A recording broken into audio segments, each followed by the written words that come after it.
knowing what my grandma and my mum went through in their lives and their hard times, I didn't want to repeat that. And when you're working class, don't get too big for your boots. Don't forget where you came from. And I found that really hard as I excelled through my career because I just didn't know where I fitted. I remember nobody talking to you. I felt extremely alone. Even I remember saying hello to a bus driver once and just completely didn't even look at me.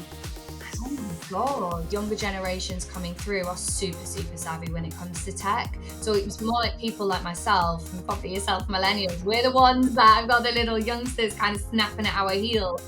We're the ones that really need to make sure we're up to speed.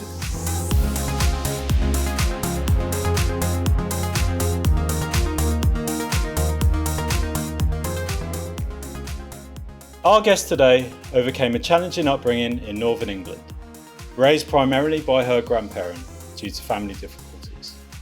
Her grandparents' emphasis on education led her to pursue broadcast journalism at university. Starting her career in PR for an interior design company, she later moved to London to chase her dream in broadcast journalism. However, she faced a toxic work culture and financial hurdles. Her career has been anything but linear, spanning fashion, finance, pharmaceuticals, and now UX and AI technology consultancy. Her neurodivergent thinking thrives in this field, presenting a stark contrast to her working class roots. Join us as we delve into her inspiring journey and her unique perspectives on class and career. So how was that, Brilliant. Kelly? Was that all right? Yeah. Yeah? Is that Brilliant. spot on? Sounds good. Sounds That's good. good. Love it. So before we go into the interview, could you briefly tell us what you do for a living? What's your current role? Sure. So I work for a huge multimedia company, and within that, I work for a boutique consultancy. I'm an experienced design strategist. So what I do is I work with some of the world's biggest companies to completely transform their customer experience or their colleague experience, or it could be like their patient experience if I'm working with anyone in the life sciences industry. And a lot of that is to do with making sure that those experiences are designed from the point of view of that person rather than the point of view of the business. So a lot of it is based around research, insight, speaking to people, getting out there, talking to people about their needs and wants, and essentially spinning up and creating an experience off the back of that. Okay, cool. It's quite a varied role then. It's Quite hugely different. Yeah. varied. Yeah, it's varied, but I love that. No one day is the same. Yeah. No, that's Um, good. No, yeah, that's good. No, that's cool. I think that's what makes work good, isn't it? When no 2 days are ever the same. Like, I mean, there's something about creative consultancy is good for those who can survive in a sea of chaos. yeah, It's something which you have to be completely solution orientated. You've got to have quite a lot of grit, actually. And you've also got to come to the table with new ideas, and always everything that you do has to be excellent. You always have to over deliver. So it's not an yeah, easy industry to be a part of, but the fact that you can get really creative and create so many different experiences that are very different for different people. I don't know. I just find that so interesting because every single one of us goes through a multitude of experiences every day. yeah. Yeah, no, that's as I said in your intro. It seems like you've had a quite varied career path as well. It was your grandparent that kind of Mm. influenced you in your direction, as it were. Could you tell us a little bit about that and why you wanted to go the education route? Mm. So my mum ran pubs with my biological dad when I was young. So she was working 16, 18-hour days, very much from when I was born. So she couldn't look after me. So grandma stepped in, looked after me. And it wasn't because she wasn't capable at all. She absolutely was. It was just the fact that she never had the time. And that carried on until my early years, really, in primary school. Then we moved. And my grandma is someone who came from poverty. And my mum did as well. That real, I guess they came from an underclass, not even working class, like underclass, from over the border in Middlesbrough. And my grandma was always someone who was a good businesswoman. She pushed my mum into own her own business and to be really clever and savvy with money as best they could, even though if they didn't have a lot. So that was instilled in me, was your way essentially to break the cycle and not to follow in our footsteps and do better is through education. Yeah. Drilled into me. Do well at school. Let's get you into any sports club we can. Because you don't want to get stuck. Yeah. And I think my knowing what my grandma and my mum went through in their lives and their hard times, I didn't want to repeat that. And they were they're very, very strong women. I would say sort of they're feminists, really. And they're very independent. Yeah. And they wanted that for me. I wonder if it just stemmed from the hardships of their life, really. They didn't want me to do the Is same. that something you would have noticed as well, like growing up? You would have seen how difficult it would have been, and Definitely. yeah, Yeah, 100%. So, we didn't have a huge amount. Everything was always secondhand, or it was you would yeah, buy secondhand CDs or the charity shops or going down the market. But my grandma was very, very like thrifty. yeah, She was very thrifty. She grew up in the war, like, so she was very thrifty. Um, it is something that I'm extremely mindful. I'm quite mindful of now. It feels uncomfortable to spend in some instances. We're always taught to save, to invest, to not live beyond your means. And I don't say I live that wholeheartedly, but it's still there. yeah. In the back of your mind, it's always constantly there, kind of thing. Yeah, and I Yeah, wonder if that is one of the values of like what working class is. There's a humbleness to it. There is a point of not spending beyond your means and living beyond your means, being quite sensible because you don't have a lot. yeah, And within that as well, it's also I think there's also a code when you're working class of don't get too big for your boots. Don't forget where you came from. And I found that really hard as I excelled through my career because I just didn't know where I fitted. yeah. Would you say that kind of relates to your different career trajectory? Then, would you say, or I think no. It's linked to like your financial state. Well, for me, it was linked to my financial like income. yeah, So, and I was living in London as well, so the trade off wasn't the same. So in the north, a greater London wage was just so much more inflated. But I got to a point where I was like, I've done well at university, and I really grafted for the first 10 years of my career. Moved to different roles because I was like, I'm not staying. I'm not staying for the privilege. I'm moving for the money. oh Um, yeah. when I So that first, was your clear drive then. yeah, it Yeah, was. yeah, And I think now I understand it was big part of it was my neurodiversity is I pick things up very, very quickly. yeah. However, I also get bored very quickly. Oh, So okay. yeah, so I was Yeah, quite keen to work in different industries, get as much experience under my belt as possible and get paid for it. yeah. No, it makes sense to do that. Yeah. So, because you're originally from Redcar, Mm. so coming down from Redcar to London, especially if you're financially focused, did you notice that straight away? Oh yeah. I struggled. I really struggled. I gotta say I'd say in between moving to London, I was away at university in Stoke-on-Trent. I'd worked in Hmm. Manchester. I moved to Manchester to live there for a bit and work, and then moved to Nottingham to work as a PR executive for an interior design school. Um, and then I moved to London. So Yeah. I had lived away from home. I was quite independent, but I lived away from home before. But what hit me with London is I remember moving down and probably 70% of my monthly income was on rent. And Yeah, I think that's quite common for a lot of people, to be fair, especially in London. Yeah, it's tough, and also it's just, I think that on top of feeling like a completely like a duck out of water. hmm. I remember nobody talking to you.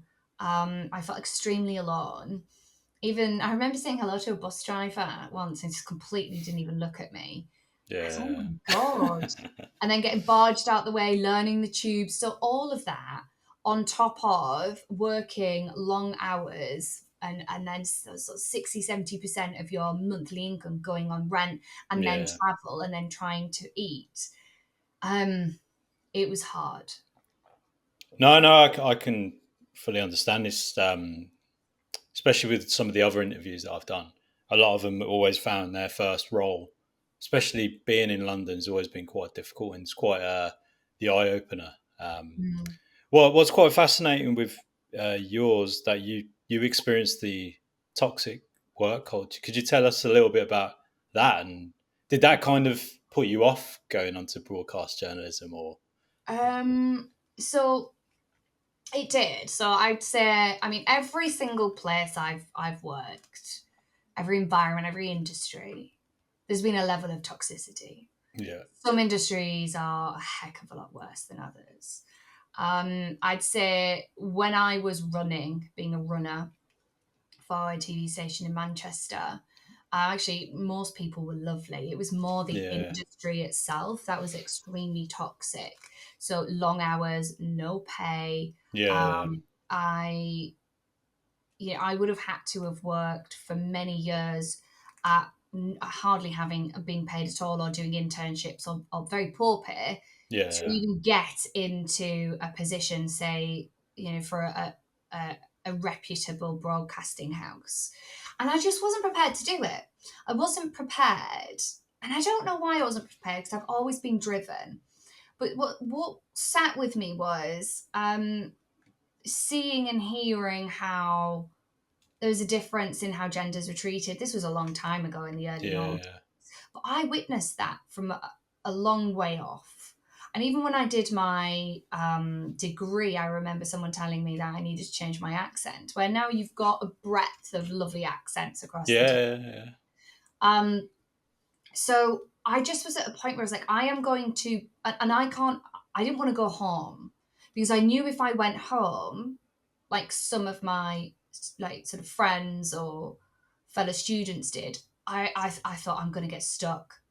mm. It's going to be really hard. So I was like, right, I'm not doing it, um, and decided to work, in a fashion retail company for 6 months before moving to Nottingham.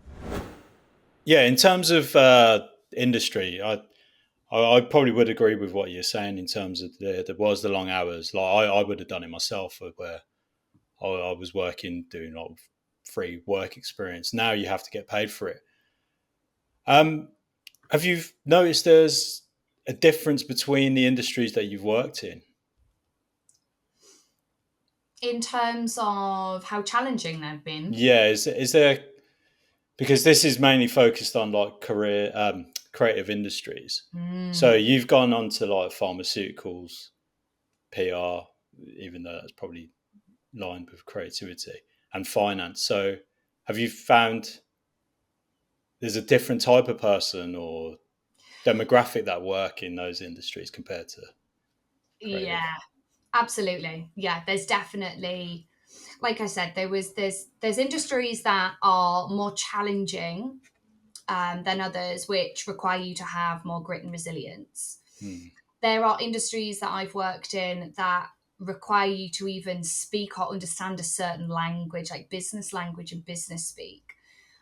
So, for example, fashion was extremely hard. I think working in fashion for me, probably one of the hardest industries I've worked in, especially at a junior level.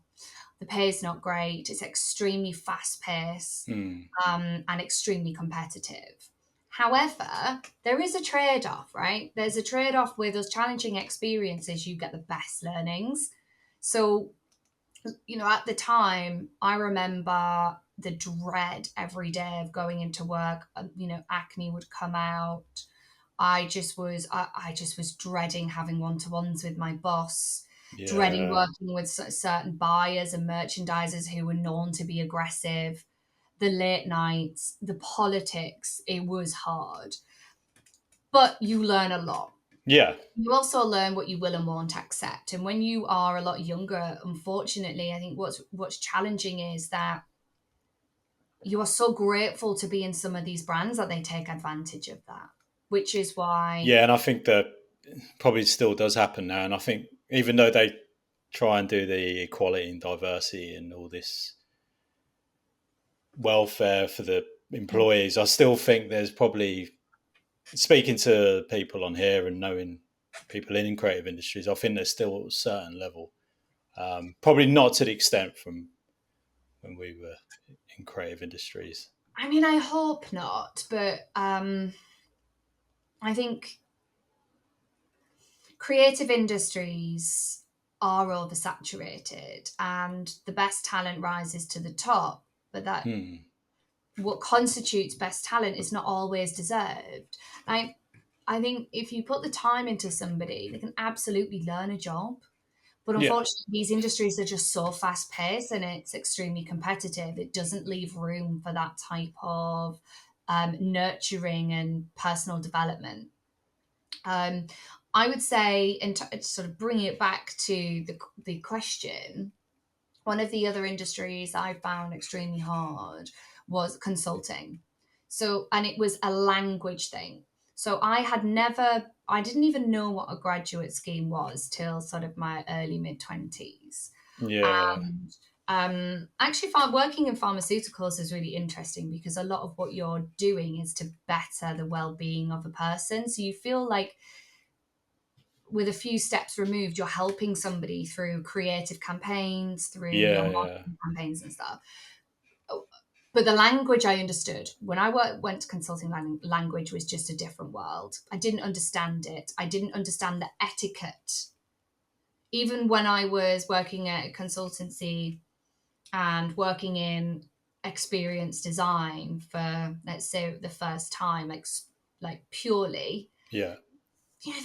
there's words I just didn't even understand, and my brain was just so tired of trying to. Just trying to work it out constantly. Yeah, Yeah. it is, and like nobody speaks like that where I'm from. So, yeah, in terms of this language, then, is that something that gets taught at university for those wanting to pursue those careers, or is it something that's ingrained in that industry? I, I think there's a mixture of things that Mm. lead to someone being able to, let's just say, speak professional, the professional language, the etiquette. Yeah. One is you could learn it from your parents. Typically, they're of a more of a middle upper class. If your parents are speaking that way, if your parents take you to their work for work experience, if you do an internship, you are exposed to that language all the time. Yeah.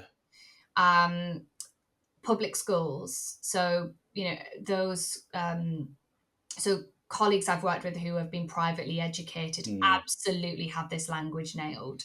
So there's got to be a correlation between how you're schooled, where you live, what class you are, and whether you will be able to get on in the professional spheres. Because a lot Yeah. of these professional spheres, whether it's finance, legal, consulting, and have huge creative elements to those industries. It's Yeah. not just advertising or graphic design or the film or the music industry. They have, there's a lot of creative elements. However, you're not able to speak the language, um, understand the, I'd say, covert politics of a work environment, know how to Yeah. respond to that, know how to hold yourself, know how to run a meeting, know how to use your tone, you are instantly disadvantaged.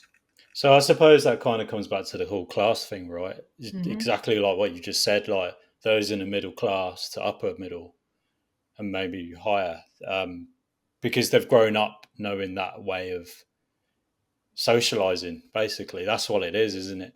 It is. I suppose for yourself, coming from a working class background, you've had to kind of learn it whilst being in that environment and kind of be like a bit of a chameleon. In fact, would you say? I think that's a brilliant word. I think chameleon is a brilliant word. That is Yeah. exactly what I've had to be. And there's not always negatives to that. Mm. In the professional world, you have to be able to dial up or dial down elements of who you are to suit different situations. Yeah. There Do you, are. Mhm. no, no. I was going to say, have you ever found like people who've kind of clocked on that you are from a working class background in any Oh kind of yeah. work? Yeah. Oh yeah. How My did they accent react to that? straight away my accent. So you'll probably, as we go through this, you'll Yeah. probably notice my accent will switch, and that's called code switching. It's a part of Yeah. being the chameleon, and it came from um the my early career of people not really understanding what I was saying. Yeah. So I still get it now. So it's more of those harder words like, I don't know if you could, can you grab me a Diet Coke? Could. Mm. Yeah. Or bath or, grass, those, or no, Yeah. there's those common words that people be like, what? Or they poke a little bit of fun, right? Yeah. However, um, there is a slickness and an etiquette and a way of speaking to be able to get further in an organization. It's almost a Mm. bit over engineered, and I found. I mean, I don't know if that's the same in other parts of the country, but I've definitely found in London that how you speak and your rhetoric and your tone and confidence Mm. is inherently linked to how well you get on in an organization. I learnt that in fashion. I Okay. observed people, especially in fashion. I observed people around me, those who came from a environment that were most likely privately educated. Maybe they had a family member or a friend who had got them the job. Um, just had this air of confidence. Yeah. And it came through their body language, it came through how they spoke, it just came through every fabric of their being. And I remember thinking, oh my God, I'm drowning in, a lack of confidence. I'm not doing well enough. I'm a fraud. People are going to think I don't know what I'm doing. I don't deserve to be here at this big fashion brand.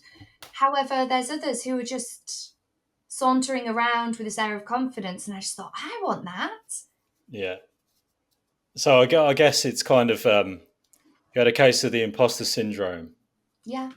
but then when you would see these others kind of coasting, seeming as though it's really easy for them, but then this is where, like you said, you code switching and you're picking up. Okay, what are these individuals doing? So then I guess I have to kind of mimic that kind of behavior, or Uh, yeah. yes, and do you know what? I have to be really careful about. I don't. Well, I'm not saying for people to they can't be themselves. Hmm. I think there is you have to be exceptional to be able to be a unorthodox character, and I think do extremely well. Yeah. You've got those people within the creative industries that are trailblazers, are sort of anti-culture, they are anti-XYZ, and they make waves. Hmm. But that takes a tremendous amount of strength, and I'm just not that person. So if you are that person, you go for it. Like if you want to reject all norms, then there is still a price that you need to be able to meet. Have Have you ever found yourself, because you're having to change certain parts of you within roles and stuff? Is there like parts of you that you kind of felt like, oh shit, I changed myself a bit too much there, or I regret doing that? If Mm, that makes sense. Is there ever been an instance like that? yeah, there has. When I was working in pharmaceuticals in the marketing department for different consumer brands that we all know that are household names, Yeah. um, I remember being in a review meeting with my manager and then turning around to me and saying, I just feel like you've lost who you are. You've lost your sparkle. And I hadn't performed very well in that Ah, half. But I know why. It's because I was a duck out of water. I was trying to navigate a new industry. mm, I was trying to get down with how the internal office floor politics worked. yeah, Um, and nobody had ever prepped me for this type of professional services culture. I'd come from quite an mm. aggressive fashion background. Actually, finance was one of my favorites. I really enjoyed finance. That was a really good Why? environment. What was good about finance? Oh, I mean, the company I worked for was just had a great culture, Yeah, and I never thought I would ever like finance and doing content and sort of like website experiences. And I yeah, loved it. And I think it was because it was actually very straightforward, and the people in the environment that I was around were more like positive. yeah, What I think what led me to lose myself when I was working for this pharmaceutical firm was I just tried to fit in too much. yeah, I and then I got in my own head. yeah. No, I think sometimes it becomes a detriment to yourself if you're trying to change things so much just to fit in and get by. Sometimes it's not even worth it, and then you have to move on.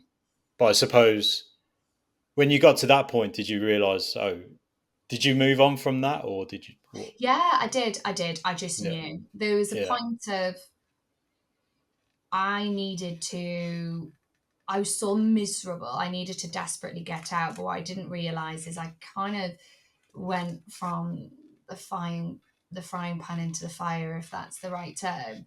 When I went into consulting, wow, that is probably one of the steepest curves I've yeah, ever experienced. However, do you know what? I would not change it for the world.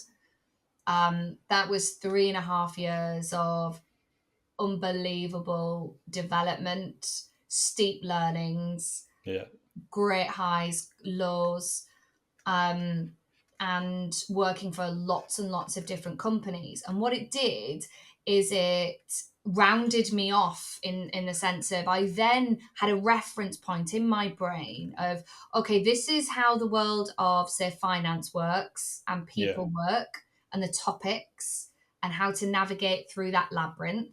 yeah, Here's the same for pharma. Here's the same for retail and consumer business and fashion. Here's the same for public sector and government. So, I did creative jobs and creating designs for all of those different industries. Every single one of them is like going to when you're in a club and it's like a hmm. different room with a different type Yeah, of people. yeah, You're like, oh, right, okay, I've got to switch code here. yeah. We're now moving into a different vibe. And that's what it's like. But that Okay. only came from some of the hard times before and just perseverance. I suppose it was worked out for you then, because, like you said, you're in a consultancy where you are meeting different clients, but you're able to navigate it, having come from multiple different industries. Yeah, in terms of those like coming from a creative background, and they wanted to go into a different field or different industry, is there any kind of like advice, or is there any key tidbits that you would Mm, advise to anyone? definitely. So one is researching the industry. Yeah. So that specifically around what are the key topics that are hot within that industry at the moment, Mm. how conservative or creative is that industry, because that will tell you where you need to play on the Richter scale. How far can you push the boundaries? Creatives don't like to be boxed in. Yeah. So you want to understand how much freedom do you have within the framework of that industry and that business. Yeah. Look at um, who what type of people are working within that industry and that company. So one is who's doing really well in that industry. What are they posting about on LinkedIn, on social media? What are they talking about? What are their passions? Yeah. that is a real that's a cheat code, because then you're able to understand, okay, this is the flavor of the industry, Yeah, yeah, and this is who is at the top, who's the top dog. yeah.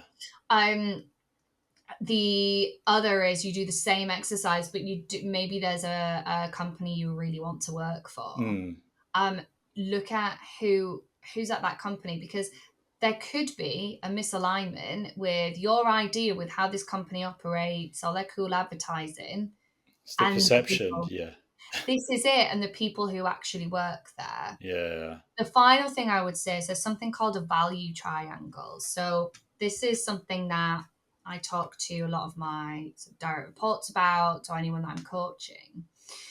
So there's 3 points to that value triangle, and you need to think about what are the most three fundamental elements that are extremely important to your life, that are the fabric of who you are.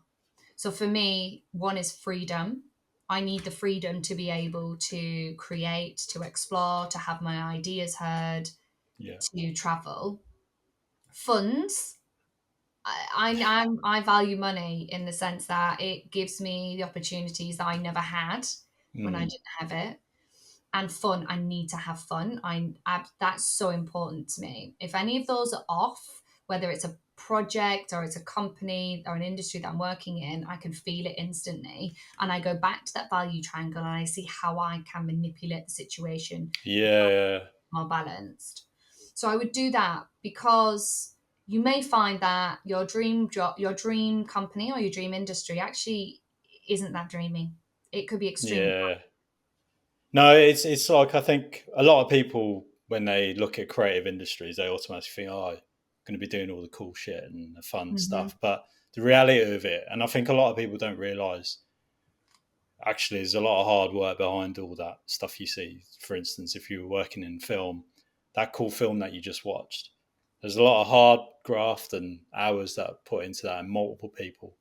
And I think people don't realize actually it is hard work. And like you said, you do have to research behind the Mhm. scenes and see what's going on. And do you think, because of that, do you think education should be doing a little bit more in terms of educating, or do you think people should kind of just be researching it themselves? Oh, I think that's a very good question. Um, I think it's a two-way street. Mm, So one, as whether you are at secondary school, college, your university, or you're older and you're switching careers, yeah, there is an element in my view of you are like wholly responsible for finding out about what pool you're diving into. yeah, You don't want to get to the bottom and have some scary surprises. You also know your limits, you know your ambitions, and you know what you will and won't accept and what you want to achieve. So I think it's a heavy onus on the person to seek out opportunities, and it's hard work. It is really hard work. You have to put the commitment into either it's creating, your show reel, creating your social media account, or your LinkedIn and your brand. Your brand is yeah, everything. However, you don't know what you don't know. So yeah.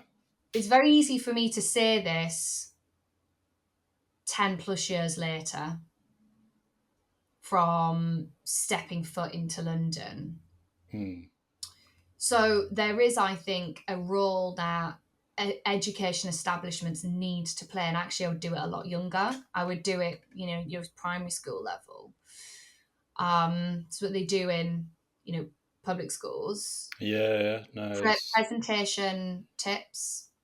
yeah, They should be, in my view, teaching people about interview techniques, about personal branding, mm, about how to navigate the politics and the inner network of a workplace, how to have the best chance to get onto a grad scheme, what a grad scheme is. And this is, I think, needs to be done immediately in the more impoverished areas of the UK, and definitely in the northeast, because they don't have the skills. Then you know you're what kind of I'm stuck, aren't you? you Yeah. are you are And you still think that should be done at quite a young age, or do I you do. think? Well, like primary school. I do. And the reason I say that is that your brains are so much more pliable and Yeah, expansive true. at a young age. There's a reason why young children pick up like second or third language much Yeah, more yeah, yeah. when they're younger. It's it's right for you to be able to, and you can make it. You know, you don't have to make it super advanced, but I think we should trust our kids. Our kids are extremely clever. It's just, and they absorb and they observe. Yeah, it's just giving the exposure to them. It's like you said earlier on. It's those from middle to upper middle class families. They would probably be seeing all this day to day, but those from working class and low so socioeconomic backgrounds, Mhm. they won't see any of that at all. So yeah, yeah, probably would agree with you actually. Like at primary school level, in probably a less formal way of doing it, that might They- entice. Yeah. exactly. So, an example: the former CMO of Netflix, the Zona St. John, Hmm. she posted a video up years ago on her social media of her children presenting their Christmas presents and Yeah. why they wanted them. I just thought that was brilliant. So, what she's doing by proxy through a fun exercise is teaching her kids one of the most fundamental, I would say, skills we all should have, which is public Yeah. speaking. Secondly, is how to present a convincing argument for something that you Yeah. want. Um, and thirdly, is having the confidence to be able to stand up and ask for what you want. And I Hmm. loved it. And she does it every year, That's pretty cool. apparently. It's a bit like a glorified show and tell, isn't it? There you go. This is Yeah. it. But what she's doing is she's teaching her children about logic, about Yeah. No, makes creating sense. evidence and a case for something. Um, yeah, No, no, that's yeah. Maybe parents should be doing that at home with their kids for Christmas. Oh, prove to me why you want this present. this is God, it. just justify. Do me a little presentation on why you want this present for Christmas. Now, justify it. I think if I did that, James, I don't think I'd get anything. But I'd very quickly be thinking about ways of how I can manipulate, Yeah, mum to be able to get me a sky dancer doll. don't know what a sky dancer doll is, It's one of those but ones that you'd like. oh, It's is it the wind up and then it? yeah, and you pull it Oh and yeah, yeah, yeah, yeah. I remember them adverts. yeah, I remember retro. seeing. I remember seeing a video actually. I think it was on Instagram years. It was probably on YouTube before Instagram, where the kid gets it for Christmas, winds the sky dance, and it lands in the fireplace. And this is at like Christmas. I'm Oh like, god. oh bloody hell! But Oh, yeah, no, I think yeah, that's quite a good idea actually. I think it kind of instills on the child at quite an early age presentational skills and yeah, logic. And who knows, kids later on down the line, they might be like, why did I even pitch for that present this Christmas? So, this is it's, it. yeah, yeah, yeah. This is No, it. It's that's quite a good alternative. idea. It's just about Yeah, it's about thinking outside the box. And the other thing mm, is, you know, if if you can't see it, then you can't dream it. So I'm a big believer in that. Having quite schools, tangible. yeah, like Yeah, it's well, it's more like having people who do creative jobs who are really good with mm, being able to tell stories coming into schools or universities, and not just for a day but actively being mentors, yeah, yeah, yeah, having that one-on-one opportunity to work with someone who has either made it or has made it and made it again.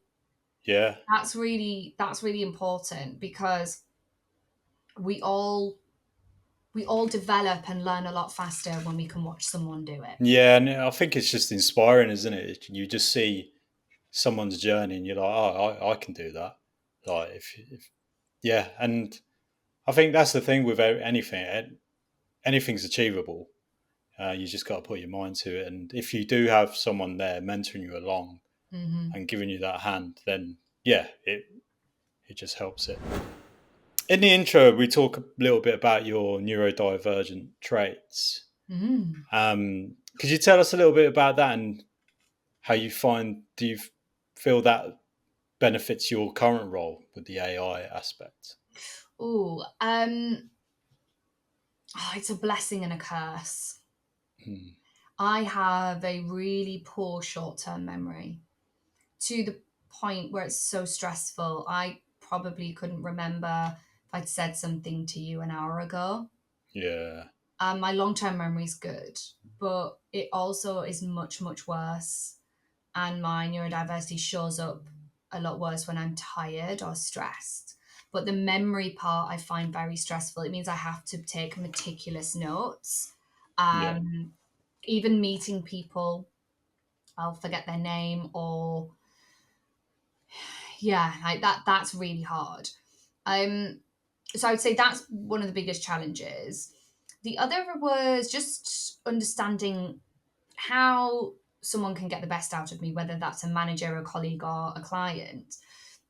And that's things like bullet points. So I struggle to yeah. read really long prose. So with emails that have, long Just instructions, like a list of yeah, that's how. Yeah, no, it makes sense. I prefer seeing just bullet points, just so it's kind of straight to the point as well. So yeah, no, I'd agree with that. this is it. And I'm also, my brain works very, very fast. So even though I've got a foggy, poor short term memory, and my memory retention Hmm. isn't great, what is great is my ability to process information is like my superpower. So Yeah. quite often I can probably finish what someone's going to say, or I can predict, a bit like generative AI, to be honest. Yeah. That's all about like tracking and predicting the next word. But Yeah. I can do that because my brain processes things so quickly. But it's probably linked to also the fact why I don't retain a lot of it. So, Yeah. for example, I listen to podcasts on like 1.5, 1.8. Everything is so fast. I can Ah, okay. I can spit work out extremely quickly. Yeah. And I can also, I'm very good at being able to identify patterns and themes. Hmm. I'm extremely visual, so I can quite often, I daydream a lot. So that's another Yeah. part of my neurodiversity. But I wouldn't take that away, because when I daydream, the best ideas come to me. So I find, being in the shower is something that I'll do during the day.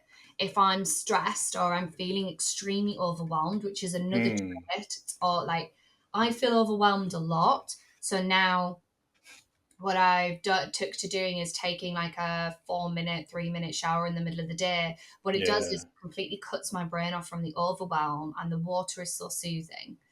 So that's extremely helpful. But when it comes to picking up new skills like generative AI, because AI has been around for 10, 15, 20 years, Yes. but Yeah. generative AI is the stuff, the magic stuff. Hmm. That's really changing. It's kind of the next revelation, essentially, since the birth of the internet. But to pick up that skill was so much easier for me compared to, say, Excel. Don't give me anything to do with numbers. It's just not my bag. But Yeah. generative AI made sense to me, and even some of the complex stuff as well around how it works, the rules, how it's built, the models it's built on. Yeah. I find fascinating, but it's because it's linked to an end output. Yeah. And You know exactly what's going to come out of it. Yeah.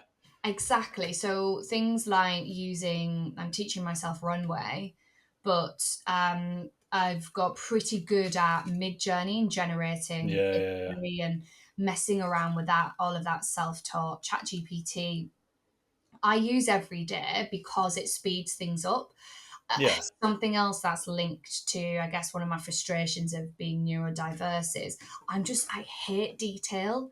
So, Hmm. if there's instructions or I need to synthesize a huge amount like of data or insight into a creative concept and a creative Yeah. experience, I can desensitize information, because that's extremely important. No, so And yeah, it spins it up basically. yeah, because I currently work at a university and I have to show students like software and how to use it. Um, I've kind of broken down like hours long tutorials into bite sized chunks, and I Mm. think yeah, some of the students probably they would rather see that because it's breaking it down. It's like a bullet point basically. It's like they just want to see this aspect to it, and yeah, I recognise some of the stuff that you're Mhm. talking about there. In terms of the companies, have how have they kind of dealt with your neurodiversity? Well, I actually didn't realize I was neurodiverse until maybe about 5 years ago. But Mm, the last year and a half, I've been really honing in on what it is. yeah. And I was seeing a therapist about a few years ago, which so I would have like headaches and really bad headaches. I probably had them Mm, every day since I was like 14. yeah. Um, and a lot of it is down to just not being able to manage the stress of being neurodiverse. My thoughts, the anxiety, everything was just all stored in my head.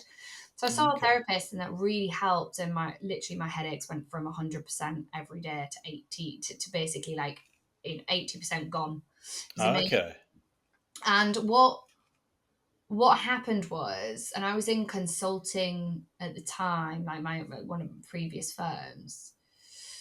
Um, she helped me. My therapist helped me because I struggle as well to speak my truth, and there's a real big block between me thinking really fast and speaking, which is so frustrating. Mm, And also it's linked to, I think, sort of my upbringing of, you need to be quiet, you only say something if it's yeah. profound. um I would say I didn't tell my first company. What I did is I used the role playing exercises, the CBT exercises, and that advice from my therapist to manage the conversations myself. Yeah. And it was probably because I was nervous, and also I was like, I just don't know how they're going to help me. What is it they can Yeah. really do? It's not like I need glasses, or I need like or I have a significant need where I need a reasonable adjustment. Yeah. This is in my brain. So what I thought was, do you know what? I'm going to teach people how to treat me. If I don't teach them how to treat me in the right way, they don't know that. Well, So yeah.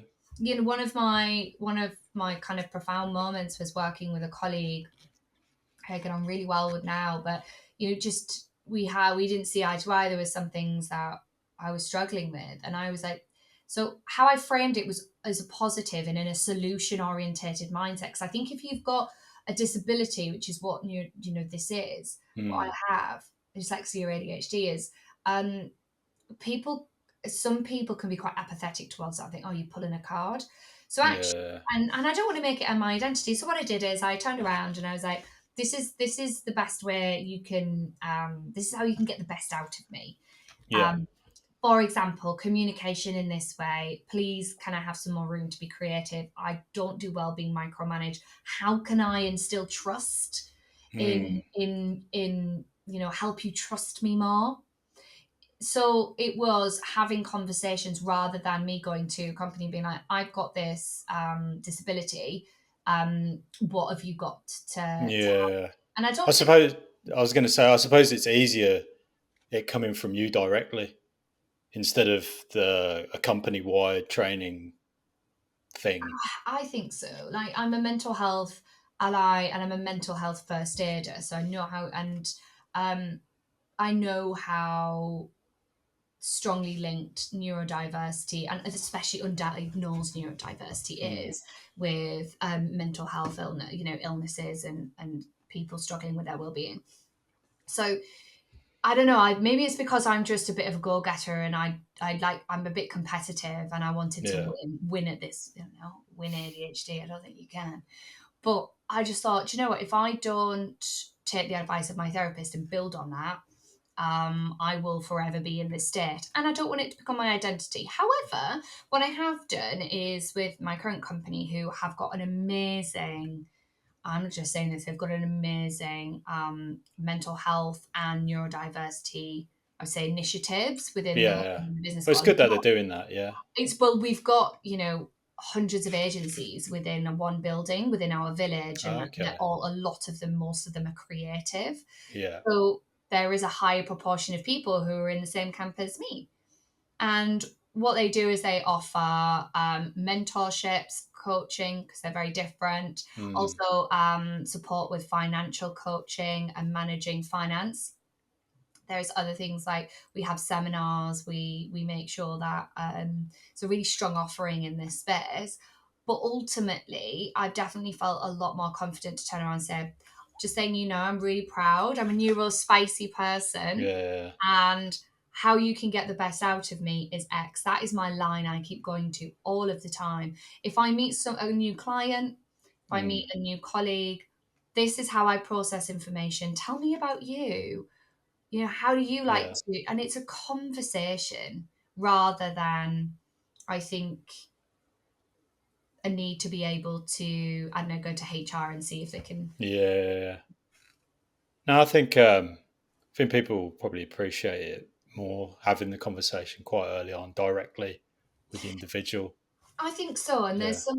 there's some advice I would give to people is, again, people don't know what they don't know. So you Mm. need to be, as someone who's, if you're neurodiverse or if you have certain needs, you need to be able to have them listed out and communicate them. So, for example, if you know that you need quiet environments, but your company is making you come into the office more days a week than what you would like, and you're not getting your work done, do not be afraid to stand up and say, actually, how I am able to work and function Mm. is in this way.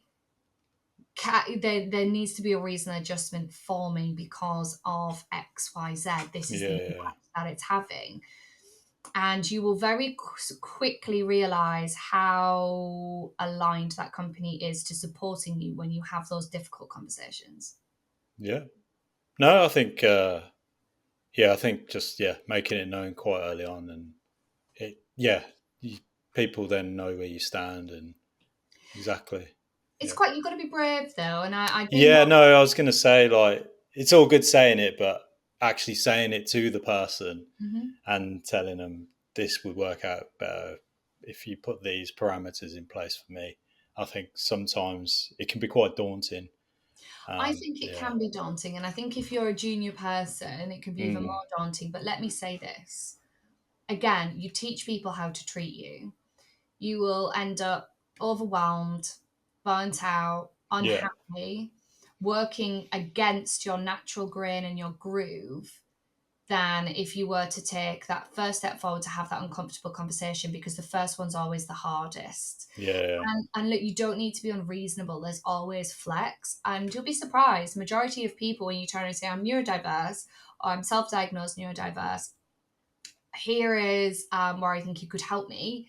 Um, Tell me what I can do to make that easier for you. Yeah. That lands a lot better than something which is, I have this issue, you're not doing XYZ, and I feel really unsupported. What are you going to do about it? Mm. No, I know what you mean. I've seen instances where I think people take the hard line approach as opposed to explaining the issue without giving any context. So yeah. And also, like, you have a right, whether it is, yeah, I mean, you have a right to ask for what you need. You are no Mm. lesser Yeah, than yeah, anybody else. yeah. One thing that you did that we talked about was the AI Mm. element. That's like the hot topic at the minute. Do you feel like that's going to change creative industries, and do you think that might be a disadvantage from those from working class roots? Ooh, I actually don't. I think there's an opportunity to thrive when it comes to Hmm. generative AI and AI in the creative world. Yes, ideally, you need to pay a subscription for Yeah. some of these tools. However, they do have free versions. So Hmm. there is a heck of a lot that you can learn yourself. When it comes to this space, there are very few experts. Yeah. But in the next, so every month, it's sort of like human and dog years. Mm. We are like It's moving at such speed at the minute. it So is. Generative yeah, AI is in dog years. It's just, sort of 1 year is 7 year in human years. It's yeah, that fast. So this is a great opportunity for those who are go-getters, regardless of your class, but I definitely encourage those from working class backgrounds to get themselves savvy on these platforms. yeah, Start now, start early, because it's going to be in every single person's life. There mm, is I think there's a bit of a doom and gloom narrative when it comes to AI, that it's going to take over the world, it's going to, kill a load of jobs.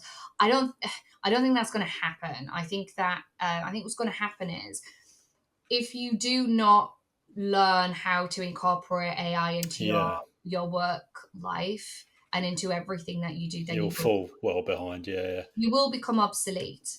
But there's now is the time to shine above other people. Say if yeah, mm, you're, I don't know, you're coming out of university and you're wanting to get into your first role, then if you are able to produce incredible assets, whether it's film, whether it's songs, whether it's multimedia imagery, using generative AI already now, you have an advantage, yeah, because also the younger generations coming through are super super savvy when it comes to tech. So it's mm. more like people like myself, and probably yourself, millennials, we're the ones that have got the little youngsters kind of snapping at our heel. Yeah, yeah. We're the But ones that really need to make sure we're up to Well, speed. that's the thing, isn't it? It's like you give a kid or even a toddler an iPad, they automatically know how to use it. And yeah, if AI is around, I suppose working classes, they're used to TikTok, Instagram, and at such a young age, they This is just know tech. Yeah. They just do. And this is why I'm so passionate about this field, because it's extremely revolutionary. Mm. It can There is talk and predictions of it dramatically affecting the creative industry, the film industry, and the music industry. Mm. However, if you can, I said, what about, it's like calculators, look, we Yeah. learned how to use calculators and we innovated and moved on to something else. Yeah. And now we don't even need to use calculators. We just speak into a phone and we get the answer. Yeah. We don't even need to measure stuff. We've got lights that do that for us. Mm. We just, as what happens as a society is, we tend to then cluster around the next bit of innovation and we create new opportunities around it. And then we move to the next one and we rinse and repeat. You Yeah. are Yeah. not at the party. You should be.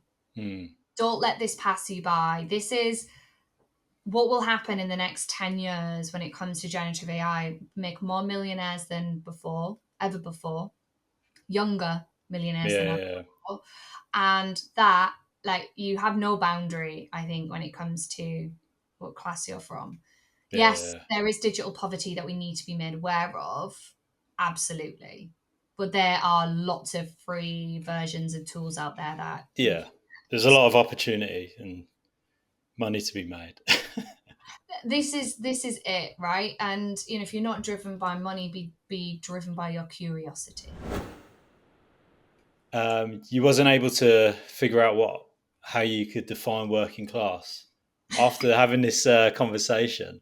Is there has it Go kind on. of have you been able to kind of think of a way of defining it? Because I know you've mentioned uh, throughout this conversation like the comedian aspect to it, your financial Mm. incentive. Yeah, so any of those tidbits from this interview, is there anything how you would define it? I'm so proud to be working class. I'm deeply deeply proud. I think what makes it working class for me, after we've had this conversation, I'm a bit Yeah. more sort of inspired, but is, we sit within a walled garden that we peek over. Mm. And we look at what the other farmers are doing with all their Yeah. space and their cool stuff. And then we go back in to our walled garden, we tend to it. Actually, within that walled garden, we are growing amazing, beautiful things.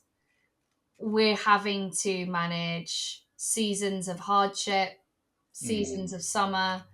We're able to we're very tenacious and we're very gritty. But also, it's something that working class, I don't think should define or stop us from who we are. I think we should be able to jump over that wall whenever we want and Yeah. progress. But we'll never forget our roots. We'll always be able to go back to that garden and enjoy it and remember where it came from. Remember all of the sweat and tears that we put in and our families and parents put in to growing that, to planting the seeds, to growing. I guess it's you know, growing the fruits of our labor essentially. So it's quite Yeah. convoluted, neurodiverse way of saying, let's just not get stuck in, well, you're working class and don't forget where you come from, so you need to stick. Yeah. Actually, we're extremely gritty. We are very resourceful. Mm. We're humble, possibly a little bit too humble. But also I think there's like a wider unspoken pack mentality of, you're Yeah. working class, you're like, the nod, I know you are too. We're hard, aren't we? Yeah. Yeah. Yeah, we are. We'll get through this. Nothing is above us. Yeah. Don't let it restrict ourselves. And Exactly. Yeah, yeah. maybe the last part of the answer was better than my convoluted garb. But that's what comes No, no, to my it's brain. It's so no, visceral. no, it's good. I think those watching this or listening to it, just giving an analogy of, I quite like the fact, yeah, you're peeking over. You're peeking over. Oh, what have they got? It's like keeping up with the Joneses kind of thing. Yeah, and I It's think exactly like that. exactly, and it's something which that feeds a certain part of you that yearns for more and envy, which Mm. that energy could be redistributed to actually, okay, cool, I'm gonna teach myself X, I'm gonna learn about Y, because if I want to jump over that wall, I can do Yeah, it. yeah, And look, you don't have to go up through the class ranks to be a better person or a more successful person. yeah. Mm. But inevitably, if you when you go through your career, you will venture into that world. And if you know deep down that you're comfortable with where you came from, but you also deserve prosperity, it's an easier transition, I think, than what I went through, which was I had like a humongous amount of guilt. Mm. I felt like I was betraying my pack, and Yeah. my accent changed. People would constantly make a point.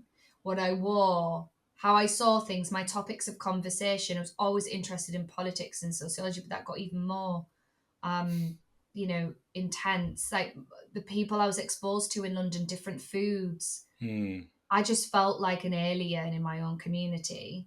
So if you're able to, I think, accept that there is a transition and you will change throughout it, and that's okay. Yeah. It'll be easier. But you still class yourself working class, though. Hell yeah. Yeah. Oh yeah. I, no, that's a good way to end this. I think throughout the conversation, you highlight some really key things, and especially jumping from industry to industry, because as I mentioned, this is mainly focused towards creative sectors. But it's interesting that you're able to take on board things that you learn from one industry and take it onto the next. And yeah, it's quite interesting about your neurodiverse Mm. traits and how you tackle that throughout your career. But was there any last points you wanted to make before we go?